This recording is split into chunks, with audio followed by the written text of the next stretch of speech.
Hi, my name is Melissa Moore and I'm here to share with you a lesson plan using the Lumens Ladibug document camera. The lesson plan is called Shape Poems. You can use this with grades K through 3rd.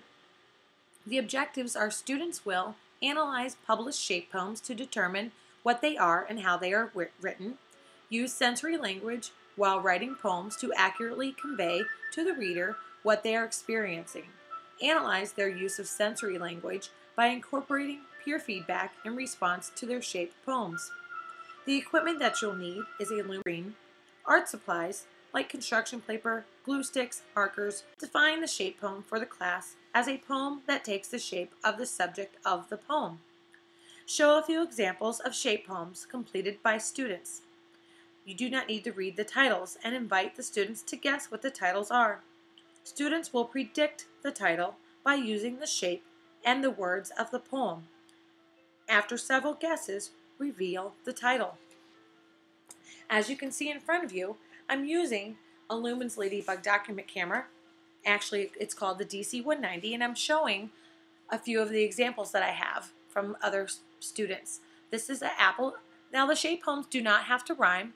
You just have the students use their creative juices to just start talking about what they think the shape poem represents. Now, we'll get into using exactly how the shape poem is developed. Here's one, and you could put the title on top of it, but here this one does not have it, but it is a shape of an apple, so it's easy to guess what it is. Red or green, sweet or sour, crunchy, and munchy. This one I think is really, really cute. And as you can see, the color is really great. The Lumens Ladibug document camera shows a great image clarity and an excellent color reproduction.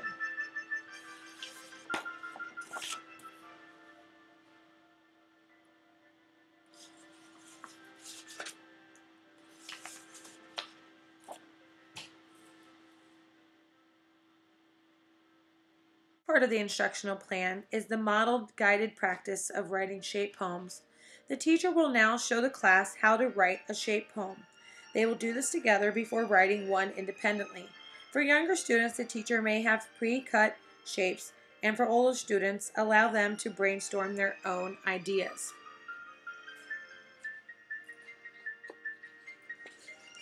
The teacher should choose a shape that the class would enjoy and that they could describe well. Shapes could be the sun, an ice cream cone, a snowman, or a flower. Using your Lumens Ladibug document camera, project the shape on your whiteboard. This allows students to see exactly what the class is working on with its excellent image clarity. Now, I have an apple in front of me, and I think that one works well with younger students. They can use their senses, which we're going to talk about next, to describe exactly what it is. And they have a model in front of them: red or green, sweet or sour, crunchy, and munchy. With your Lumens Ladibug document camera, especially the DC190, you can annotate with your computer. If you had a wireless mouse, you could plug that into the USB and annotate without a computer, but I do have it connected to my computer so I can annotate where the students can see it up on the whiteboard. Next thing, it says, after the class decides on a shape, have the class think of words and phrases that describe the subject. Students should focus on using their 5 senses when describing the subject. What does it look, sound, smell, taste, feel like? The teacher should choose whether or not the class should use complete sentences, solely list words and phrases inside the shape, or do a mixture of both. After completing the poem, show a copy of the 5 senses checklist. This is a document you can make projecting the 5 senses using your Lumens Ladibug document camera. Now we're going to use the 5 senses to work with the students to find out exactly what they can find out about their apple. They're going to come up with adjectives. Although kindergartners and first grade students don't usually know what an adjective is, they're going to think of words that describe the apple. Now, you want to try to stay away from the model, but now that we've covered it, they're not going to remember every single thing that was in the model that we showed. So using your DC190 Lumens document camera, if you had it projected onto your whiteboard or even plugged into an interactive whiteboard, you could actually write on your board while you're doing this. But since I don't have an interactive whiteboard with me at the moment, I'm going to use my hand. And of course, if this was projected on a whiteboard or screen, they would be able to see this as well. So I've got my eye for see, my ear for hear, my lips for taste, my nose for smell, and my hand for touch. So you could go over this with your students and say, okay, class, if you look at an apple, what do you see? So a lot of them would probably talk about the colors. Red, maybe green, maybe even yellow. Maybe they would say shiny. You want to get a couple of those so the students can make their own apples. Here, maybe they would say crunchy, especially when they hear it in their mouth. I don't know, I'm trying to think of other ones that they might say. We'll go on to taste, juicy. They would even say yummy for a taste. How about smell? Smells sweet. That could even be for taste as well. They could say sweet taste for sweet. Smells sweet. Maybe sour for taste as well. I forgot about that one. That's from our example. Smells sweet. Maybe it could smell sour. Maybe it smells yummy. Depends on, you know, kindergartners can come up with lots of different things. How about the touch? It feels like what? What does it feel like? It feels nice. It feels round. It feels, they might even say it feels heavy. Maybe to a kindergarten it feels heavy. It feels smooth because you know that waxy feeling that an apple has. So these are a lot of things that you can start off with. You can leave it on your screen. With your DC190, you have a picture-in-picture. So what you can do is do a picture-in-picture. You have to capture the picture first and then project it up on your whiteboard and show, you can show this in one picture and show the apple in the other picture so the students can see exactly what they're supposed to do.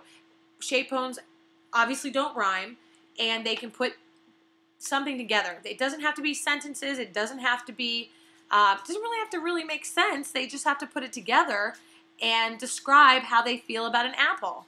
So we can show them back this one, just give them a sense of this one, red or green, sweet or sour, crunchy and munchy, and then put this back up on the page. But again, using your DC190, you can have the picture-in-picture aspect where you show this picture next to this picture on your whiteboard, and then they can see that up front and they can compare, but also make sure they don't do the same thing because you want them to use their own creative juices.